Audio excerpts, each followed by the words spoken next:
Today, we're talking about how to speed up or slow down audio inside CapCut, a helpful trick for creating dynamic pacing in tutorials, skits, or music edits. Let's get started. First, import your video or audio file into CapCut. Tap to select the audio layer. This can be the sound from your video or a separate recorded voice track. Now, look at the bottom toolbar and tap on Speed. Here, you'll see a speed slider. Drag it to the right to make the audio faster and to the left to make it slower. As you adjust the slider, you'll hear the audio play quicker or more slowly, depending on the direction you choose.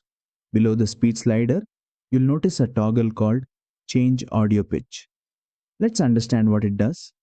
When Change Audio Pitch is on, the pitch will adjust naturally with the speed.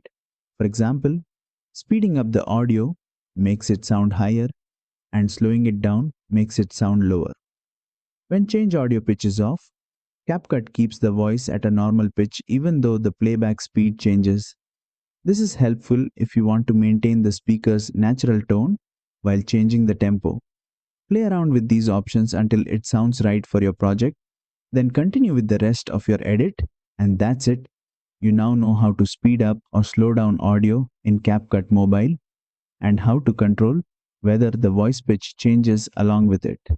If you found this tutorial helpful, don't forget to like, share, and subscribe for more CapCut Mobile tips.